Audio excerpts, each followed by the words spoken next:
I just gotta say.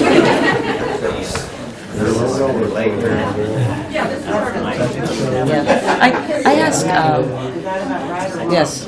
No, that one's way off. It's not. That was off.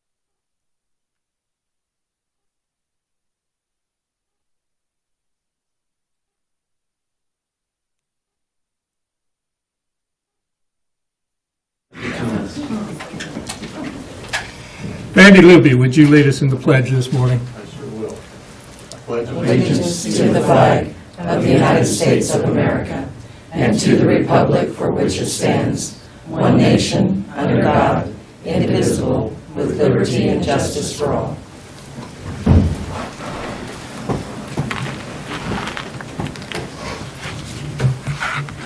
Welcome to the November 6, 2017 meeting of the Shawnee County Board of Commissioners. My name is Bob Archer. I currently have the honor as serving as chair of the commission and representing District 3 alongside Commissioner Shelley Bueller, who represents District 1, and Commissioner Kevin Cook, who represents District 2. Welcome. Good morning, everyone. Morning. First item of business, please. Proclamations, presentations. Number 1, recognition of Terry Birtles, Deputy Director of Shawnee County Parks and Recreation, on his retirement and 33 years of service to Topeka and Shawnee County. Good morning, Commissioners. John Knight, Parks and Recreation. Before we get started, I'd like to see if Terry and his wife Alice would come on up here. This is kind of both a happy day and a sad day. I'm glad that Terry's finally reached this point where he can do this, but it's going to be a sad day for Parks and Recreation, Topeka, and Shawnee County.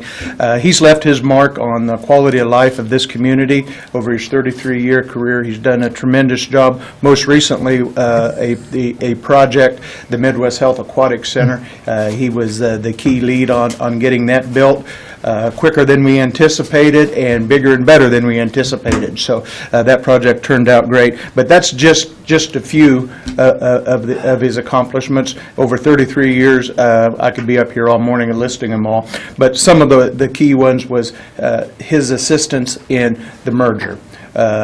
His calm, quiet leadership style was very beneficial into soothing the concerns of employees on both sides from the city and the county. And plus his day-to-day support that he's provided me too in the supervision of the Parks and Rec Department.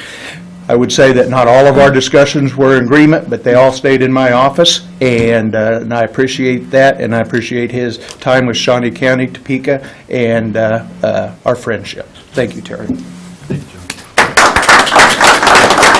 Now you get to make a long speech. Good morning, Commissioners. Terry Birtles, Parks and Recreation. I want to introduce my wife first, Alice Birtles. Alice is a retired teacher, probably one of the best teachers in the history of Topeka, Shawnee County. There you go. I'm not kidding. I'm serious. Some wise person once told me that when somebody says nice to you, something nice about you, it's best to just say thank you and not be self-deprecating. So thank you, John. I certainly appreciate those kind words. That being said, you know, I can't accept a lot of what happened in the last 33 years because I couldn't have done any of it myself. We have some very fine people working for Shawnee County Park and Recreation. There are a lot of fine government employees out there that are taking a bad rap, in all honesty, right now. They don't deserve it. It's not befitting of them because they are good people, and all they want to do is work hard and do a nice job. It has been my pleasure to be able to provide people with opportunities to have a fun place to go to play and to spend their leisure time. That's definitely the upside of the job in Parks and Recreation. We're there to make opportunities for other people to recreate and to be outdoors. I want to thank you, commissioners, and your predecessors, the many council members that I've worked with over the years, the few commissioners that I've worked with prior to you guys. I want to thank you for your support to me, and I want to thank you for your support to Parks and Recreation. And I want to challenge you and your successors for continued support for Parks and Recreation. You guys get the fact that public safety and infrastructure are important, but you also get the fact that quality of place is important as well, and that your strong support and leadership for Parks and Recreation helps build that quality of place and helps to build the community. So thank you for what you've done in the past, and thank you for your future support. I'm running out of things to say. And you guys have a meeting to do. Just thank you very much for everything you've done. Thank you, John, for your support, and mostly thank you to all my co-workers over the years for their support. Thank you.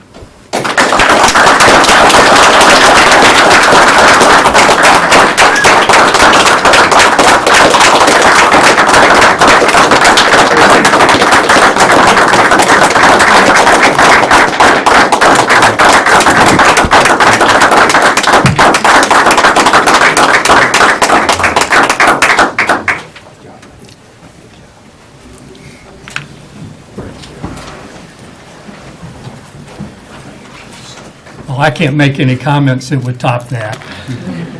Terry, thank you. Thank you all. It was a pleasure to work with you when I was on the Topeka City Council, and continuing working with you in the consolidation of Parks and Rec. Your service has been admirable. Thank you very much. Thank you. Very likewise. Commissioner? I just might mention, there is a reception coming up, and so I want to make sure that John announces that so that others in this community can thank you as well, because it's far-reaching, your impact on this community. Thank you. Thank you. Thank you. Yes, thank you. I did neglect to mention, this Thursday at Reynolds Lodge at 2 o'clock, there will be a reception, and I hope everybody who's had, Wednesday. right, Wednesday. that's what I said. This Wednesday at 2 o'clock at Reynolds Lodge, we have a reception for Terry. Please, if you get an opportunity, stop by and wish him well. Thank you. Thank you, Thanks, John. Thank you. Next item, please. Item 3, consent agenda. Questions or comments on the consent agenda? Have none, I'll move approval. Second. Motion made to approve the consent agenda by Commissioner Bueller, seconded by Commissioner Cook. All in favor say aye, opposed say no. Motion carries 3-0. Next item, please. Item 4, new business. A, County Clerk, number 1, consider all voucher payments. Commissioners, this morning we have vouchers that total $1,124,314. The highlights are really in 4 areas. Our payroll, $533,466.36. Department of Corrections, $118,792.36.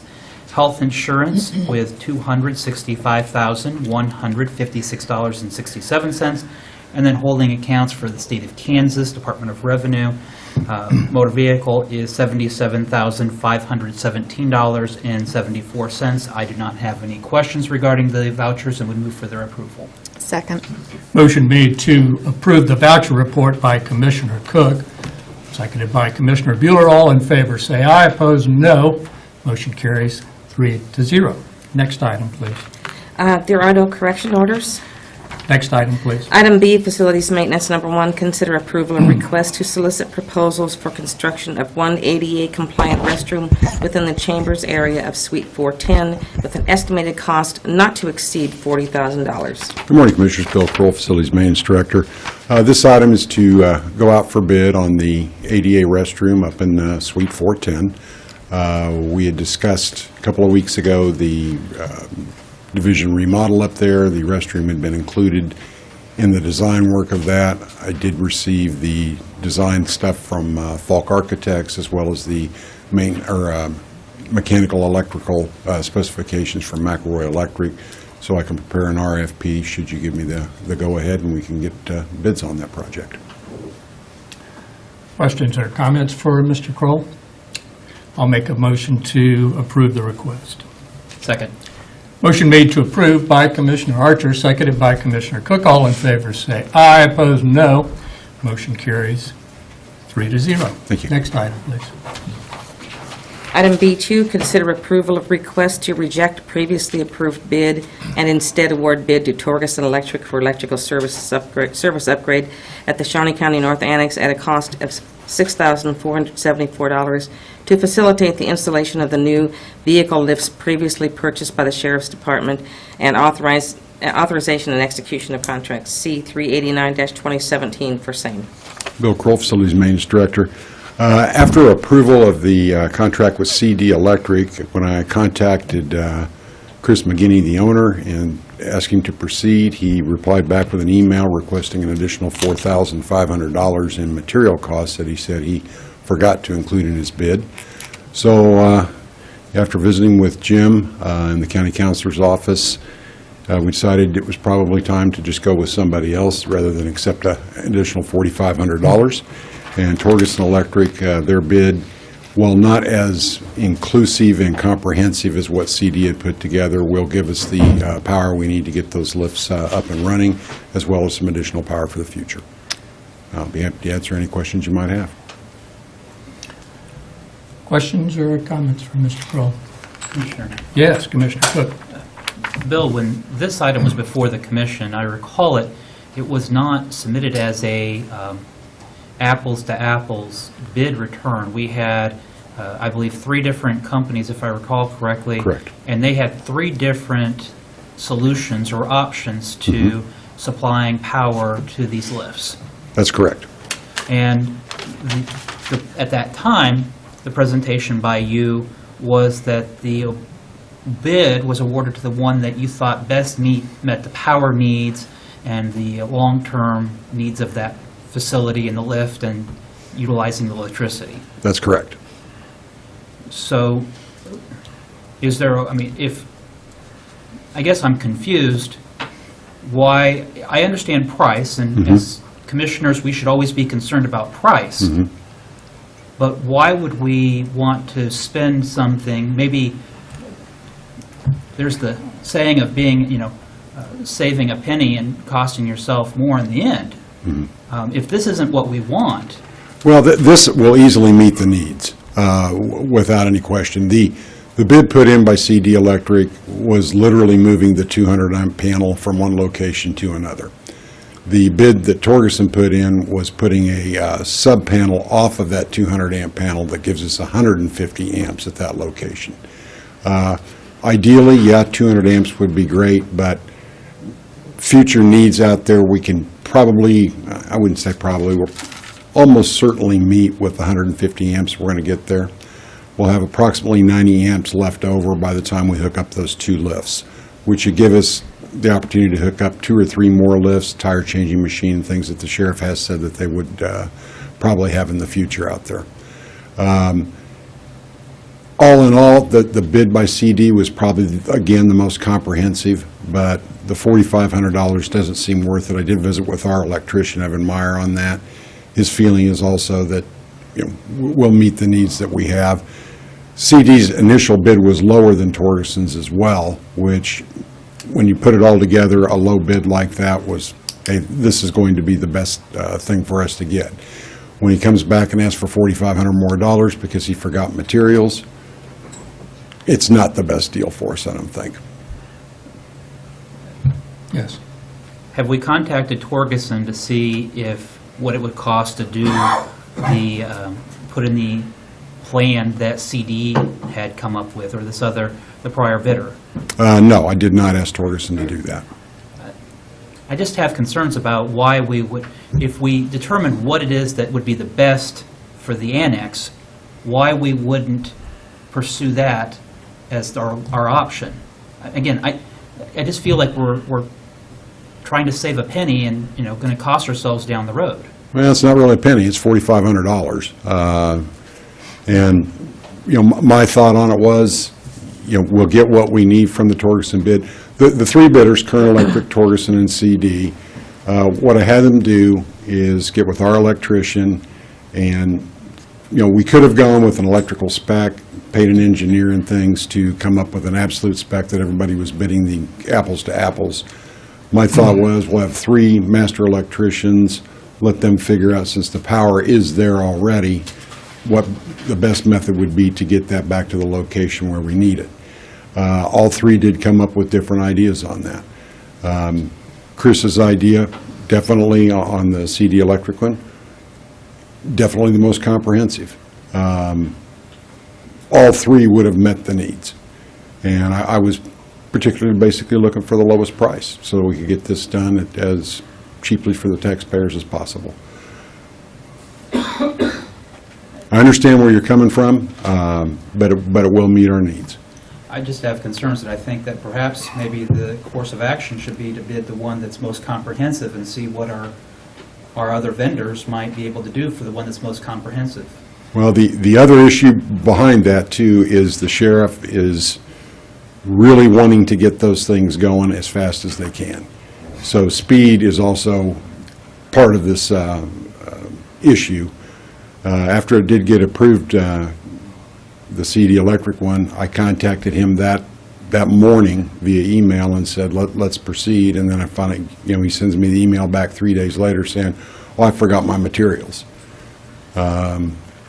I have a problem with somebody forgetting that much of a bid. When you forget the materials of a bid, I don't know how one could do that. Sure, if I might have a question for our council.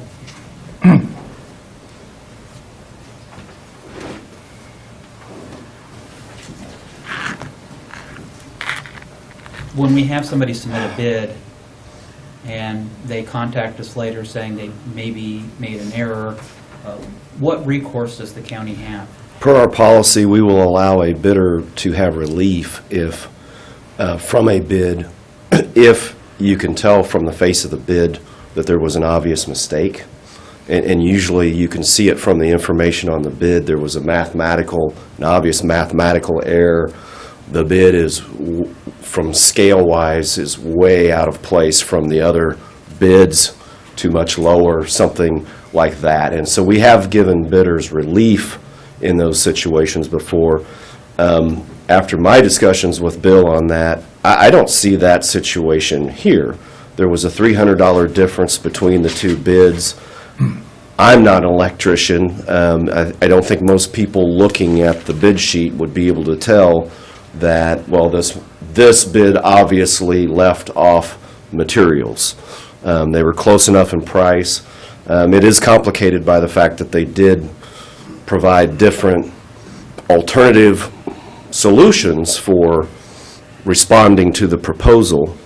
This is really more like a request for a proposal with alternative means of delivering the project rather than bidding on some finite item that everyone agreed upon. So it's complicated by that. However, back to your original question, there is no obvious error on the paperwork. And so I advised Bill, he can, if he needed, because he suggested to me that they needed to move forward, that the sheriff was waiting on this project, that time was a factor in this, and I said just move on to the next closest bidder that'll do the work if it'll satisfy what we need. But if CDL submitted the plan that is the most comprehensive, that meets the future needs of the lift and the power for the North Annex, can't the county just hold CDL or CD responsible and say, this is your bid, you submitted it, and you're to do the work at this cost?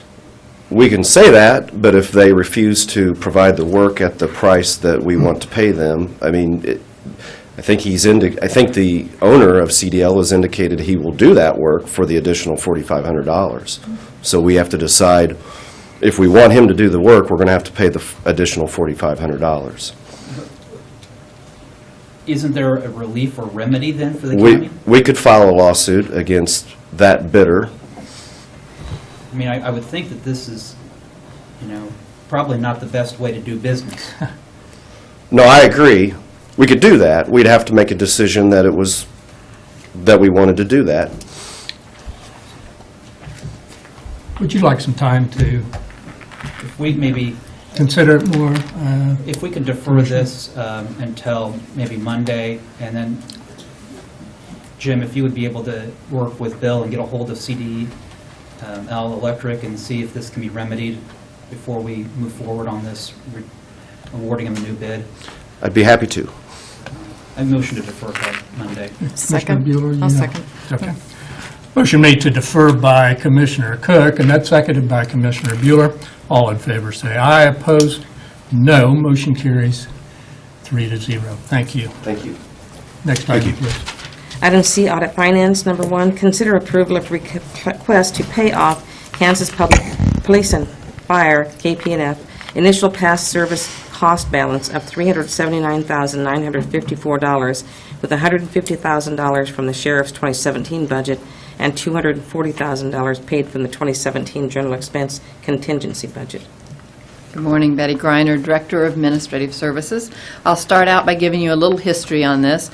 In 1985, the county applied for an application to become a participating employer with CAPERS for the Kansas Police and Firemen Fund for their eligible employees. At that time, there was an actuarial study done for all the prior service for those employees that would be coming into this plan. The prior service represents the amount that is the value of their future benefits less the value of the future contributions, so the gap in that. We are currently paying an additional 2.53% contribution rate for that initial amount. The initial amount was spread over a period of years, and that's how we are paying it. We will continue to pay that additional rate through December 31 of 2022, so for 5 more years. CAPERS does allow for a payoff of that remaining balance, and in a lump sum, and they have their actuarial company prepare that payoff amount. They did provide us with an estimate of what it would be through November 30th. The estimate that the actuarial firm came up with was $379,954. If I'm looking at how much those additional contributions cost us each year, this amount of this $380,000 amounts to about 2 years worth of those additional contributions.